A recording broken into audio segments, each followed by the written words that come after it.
ఏ పని అయినా సరేనండి నేను కమిట్మెంట్‌తో చేయలేనండి నేను. అది నా వీక్‌నెస్. అలాంటి నేను 7 సంవత్సరాల నుంచి నిరాటంకంగా ఒక్కరోజు కూడా బ్రేక్ ఇవ్వకుండా ధ్యానం చేయగలుగుతున్నాను. అది బ్రహ్మముహూర్తం చేయగలుగుతున్నానంటే అది పరమ గురువులని నాకిచ్చిన థాట్. నేను కరెక్ట్ థాట్ నాకు ఇవ్వగలగటం కూడా ఐఎమ్ సో బ్లెస్డ్ అని ఫీల్ అవుతాను నేను. ఎందుకంటే బాబాజీ నేను జీవించున్నంత కాలం నాతోటి బ్రహ్మముహూర్త ధ్యానం చేయించండి అని అడగాలనే ధ్యాస కూడా మనకి ఎలా వస్తుందండి? అది కూడా మనకు గురువులు ఇవ్వవలసిందే కదా! మనకి ఆ థాట్ కూడా రాదు కదా! ఆ థాట్ ఆ రోజున బాబాజీ గారు నాకు ఇప్పించి నన్ను అదే ప్రేయర్ చేయించి, బాబాజీ నేను జీవించున్నంత కాలం నాతో బ్రహ్మముహూర్తం చేయించాలి మీరే అని నా చేత అడిగిచ్చి ఇప్పటి వరకు కూడా చేయించుతున్నారు అంటే అదంతా బాబాజీ గారు, భోగసిద్ధర్ గారు, అమ్మగారు అనుగ్రహమే. నేను పదే పదే మా ఫ్రెండ్స్ కానీ కజిన్స్ కానీ చెప్తూ ఉంటానండి. ఎందుకంటే ఇవన్నీ నాకు అసాధ్యమైన పనులు, నేను చేయలేని పనులు, కానీ చేస్తున్నాను అంటే అది గురువుల అనుగ్రహమే అనేది నిరంతరం నేను గుర్తు చేసుకుంటూనే ఉంటానండి నేను. అలాగే మీరందరూ కూడా ప్రతి ఒక్కళ్ళు కూడా అమ్మగారు మనకి తరచూ చెప్తూ ఉంటారు కదా, మీకు 24 గంటల్లో ఒక్క 21 నిమిషాలు కూడా లేదా, ఎందుకు మీరు 21 నిమిషాలన్నా చేసి మీ కష్టాలు ఎందుకు తీర్చుకోరు అని అమ్మగారు తరచూ చెప్తుంటారు కదా. ఒక్కసారి ఆలోచించి ఒక 21 నిమిషాలు కనుక మీరు ధ్యాన సాధన కనుక చేస్తే మీరు ఎన్నో సమస్యల నుంచి, కష్టాల నుంచి ఓవర్కమ్ అవటమే కాదు, మీరు ఎంతో ఆనందాన్ని కూడా పొందగలుగుతారండి. ఎందుకంటే ఈ భూమి మీద ఎవరైనా నేను చాలా ఆనందంగా ఉన్నాను అని చెప్పగలరా? నేను చెప్తున్నానండి. ఈ సుషుమ్న క్రియాయోగ ధ్యాన సాధనలోకి వచ్చిన తర్వాత నుంచి నేను చాలా హ్యాపీగా ఉన్నాను. గతంలో నాకు వచ్చిన కష్టాలు, సమస్యలు నాకే ఎందుకు వచ్చినాయి అనుకునే నేను అమ్మగారు ఇచ్చిన మనందరికీ ఇచ్చిన సోల్ జర్నీ అనే సిరీస్ ద్వారా కానీ, అమ్మగారు మనకిచ్చే ప్రవచనాల ద్వారా కానీ నాకు అర్థమైంది ఒకటే, గతంలో మనం చేసిన కర్మే ఈ జన్మలో మనం కష్టం రూపంలో అనుభవిస్తున్నాం. మనం చేసిన దానికి మనమే కదా పే చేయాలి అనే అవగాహన వచ్చిన తర్వాత నాకు ఇంకా ఏ కష్టానికి కానీ, బాధ కానీ కలగటం అనేది పోయిందండి. ఇదంతా కూడా మన అమ్మగారి దయ, మన అమ్మగారు మనకి ఇచ్చిన అనుగ్రహమే కదండి. నేను ఎస్పెషల్లీ నేను ఎక్కువగా మళ్ళీ చెప్తున్నానండి, నేనైతే బ్రహ్మముహూర్త ధ్యానం చేయలేను.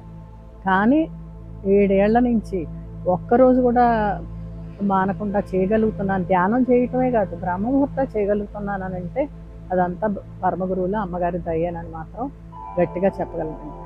అమ్మగారు మనకి చెప్పినట్టుగా మనం బ్రహ్మముహూర్త ధ్యానం చేసినప్పుడు ఆ రోజంతా మనం సమస్థితిలో ఉంటామని అమ్మగారు చెప్పినట్టుగా మనం కనుక బ్రహ్మముహూర్త ధ్యానం చేయగలిగితే, ఇప్పుడు ఈ గతంలో ఉన్న మన పెద్దవాళ్ళ తరం, ఇప్పుడు మన తరం, ఇప్పుడు రాబోయే మన పిల్లలు, మనవాళ్ళు, మన ఆ తరం వాళ్ళు ఫేస్ చేసే ఎన్నో సమస్యల నుండి, ఇప్పుడు థాట్ పొల్యూషన్, హెల్త్ ప్రాబ్లమ్స్,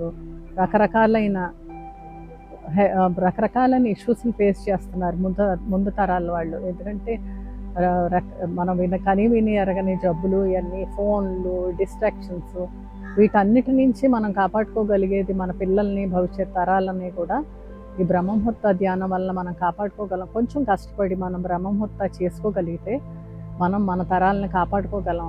ప్రతి ఒక్క తల్లిదండ్రులు కూడా వాళ్ళ పిల్లలకు కూడా అమ్మగారు చెప్పిన ధ్యానాన్ని నేర్పించి వాళ్ళు చేయించగలిగితే రెగ్యులర్గా, పిల్లలను ప్రస్తుతం ఎదుర్కొంటున్న సమస్యల నుంచి మనం పిల్లల్ని కాపాడుకోగలమని నాకు అనిపిస్తూ ఉంటుందండి. ఎందుకంటే నాకు గ్రాండ్ చిల్డ్రన్ ఉన్నారు. వాళ్ళతో నేను ప్రతిరోజు అమ్మగారు చెప్పినట్టు కోవిడ్ టైంలో బాగా హైపర్గా అల్లరి చేసేటప్పుడు ఓంకారం చెప్పిస్తే పిల్లలలో హైపర్నెస్ తగ్గుతుందని విన్నప్పుడు మా అమ్మాయి మా గ్రాండ్ సన్ తోటి చేయించడం మొదలుపెట్టిన ఆ ధ్యానం ఇప్పటికీ అతను 7th స్టాండర్డ్కి వచ్చాడండి. ప్రతి ఒక్క పిల్లలు ఈ ధ్యానం బ్రహ్మముహూర్తం అవనివ్వండి, కనీసం లేదంటే మినిమం 7 మినిట్స్ అమ్మగారు మనకి ఇచ్చిన అవకాశాన్ని బట్టి చేయగలిగితే పిల్లలు చాలా సమస్యల నుంచి మనం కాపాడుకోగలుగుతాం అనేది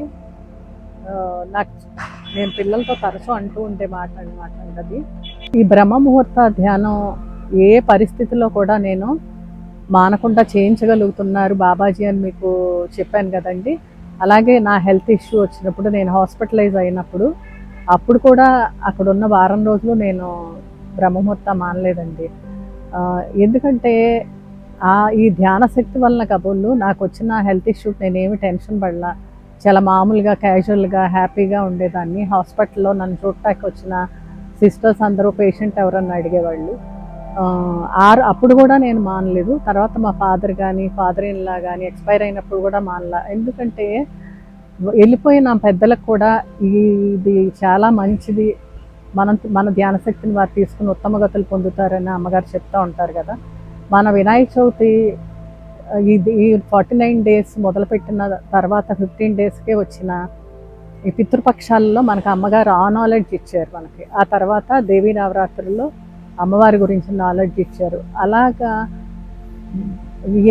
ఈ 49 డేస్లో అమ్మగారి ద్వారా మనం రకరకాల అంశాల మీద మనం నేర్చుకుంటూనే ఉన్నాం కదండి. అలాగా నేను హాస్పిటల్లో ఉన్న మా పెద్దవాళ్ళు ఎక్స్పైర్ అయినా ఎప్పుడూ కూడా మానకుండా చేయగలిగే అవకాశాన్ని పరమగురువులు నాకు అందించారండి. అది చేయటం నాకు చాలా సాటిస్ఫాక్షన్ కూడా అనిపించింది. ఎందుకంటే అమ్మగారు చెప్పినట్టుగా వాళ్ళు ఆ ధ్యాన శక్తిని తీసుకుని ఉత్తమ గతులు పొందుతారు అని అంటే అంతకన్నా మనకు కావాల్సింది ఏముందండి. వాళ్ళు జీవించున్నప్పుడు హ్యాపీగా ఉంచుతాం, వెళ్ళిపోయిన తర్వాత కూడా వాళ్ళకేదో మనం చిన్నది చేసాము అనే ఆత్మ తృప్తి కూడా మనకి కలుగుతుంది కదా. అలాగా నా చేత ఈ బ్రహ్మముహూర్తం చేయించడం అనేది మాత్రం చాలా బాబాజీ గారు చాలా మిరాకిల్స్ అని అందరూ చెప్తూ ఉంటారు. నేను మా ఫ్రెండ్స్తోని మన తోటి గురుబంధువులతో అంటూ ఉంటాను, బాబాజీ గారు మిరాకిల్కి నేనే ఒక సజీవ ఉదాహరణ అని చెప్తూ ఉంటానండి నేను. ఎందుకంటే నేనైతే మామూలుగా అయితే ఏది కమిట్మెంట్తో చేయలేనండి. అట్లాంటి నా చేత చేపిస్తున్నారంటే ఇదంతా గురుశక్తి, గురు బలమే, అమ్మగారు గురువులు ఇచ్చే బలమే. నేను ప్రార్థించి నిత్యం నాకు ఇష్టం కామాక్షి అమ్మ, ఆ తల్లే ఈ రూపంలో ప్రతిరోజు చూస్తున్నాననే భావంతోనే ఆనందపడతా ఉన్నాం అనమాట అండి. అందుకే నేను అమ్మగారిని మన అందరి తరఫున రిక్వెస్ట్ చేసేది ఏంటంటే, అమ్మ మళ్ళీ మాకు ఇటువంటి అవకాశాలు పదే కల్పించండి. మా కోసం మీరు చాలా కష్టపడతారని తెలుసు, కానీ రిక్వెస్ట్ చేస్తున్నాను అందరి తరఫున, ఇలాంటి అవకాశాలు మాకు ఇచ్చామనుకోండి, సంవత్సరానికి 2-3 సార్లు కాకుండా ఎక్కువ సార్లు తరచూ మిమ్మల్ని చూసుకునే భాగ్యాన్ని మా అందరికీ ప్రసాదించండి అమ్మ.